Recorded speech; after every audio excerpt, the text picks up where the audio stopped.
मेष राशि वालों, गुरु का कर्क राशि में प्रवेश आपके जीवन में बड़े बदलाव लेकर आ रहा है। यह गोचर आपकी जन्म राशि से चतुर्थ भाव में होगा। एक ओर करियर और विवाह के मामलों में शुभ संकेत मिलेंगे, लेकिन दूसरी ओर स्वास्थ्य, पारिवारिक सुख और संपत्ति के मामलों में सावधानी की आवश्यकता रहेगी। तो आइए जानते हैं गुरु का यह गोचर आपके जीवन को कैसे प्रभावित करेगा।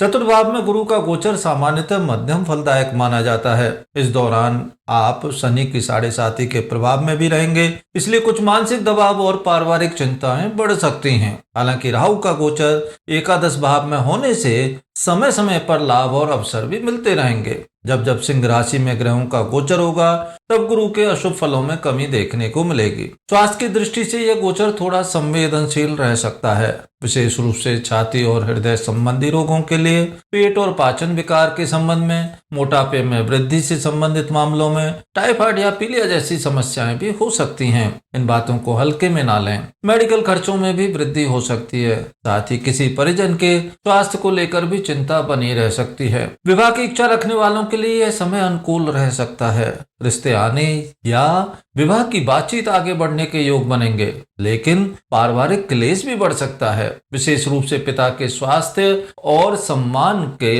को लेकर चिंता रह सकती है। सामाजिक जीवन में अपमान या आलोचना जैसी परिस्थितियां भी बन सकती हैं, इसलिए वाणी और व्यवहार में संयम रखना चाहिए। हालांकि परिवार के साथ तीर्थ यात्रा या धार्मिक यात्रा के योग भी बन रहे हैं। आर्थिक दृष्टि से यह गोचर सामान्य रहेगा। आय पूरी तरह बंद होने के संकेत नहीं है, लेकिन खर्चों में वृद्धि निश्चित रूप से दिखाई दे रही है। भूमि भवन विवाद, प्रॉपर्टी संबंधी तनाव, कर के खर्च में वृद्धि, मेडिकल खर्चों में वृद्धि, इस तरह की फल भी मिल सकते हैं। अनावश्यक निवेश या विवादों से दूरी बनाए रखना लाभदायक रहेगा। जहाँ तक नौकरी और व्यवसाय का प्रश्न है तो करियर के क्षेत्र में गुरु का यह गोचर अवसर प्रदान करेगा।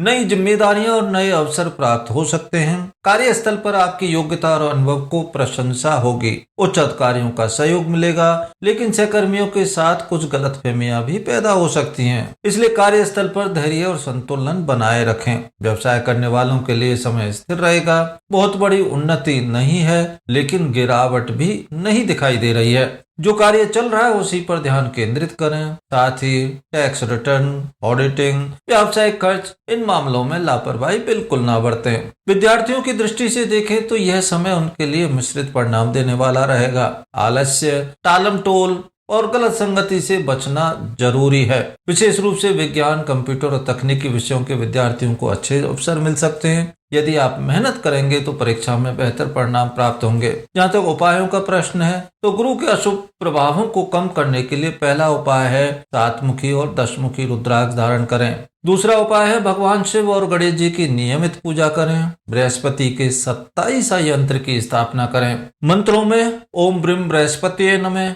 ओम शम शनिश्चराय नमः मंत्रों का जप करें। धार्मिक और आध्यात्मिक साहित्य का अध्ययन करना चाहिए। मंदिर या धर्म स्थल में दान करें। संभव हो सके तो सेवा कार्य भी करें। कुल मिलाकर मेष राशि वालों के लिए गुरु का यह गोचर मिश्रित परिणाम लेकर आएगा।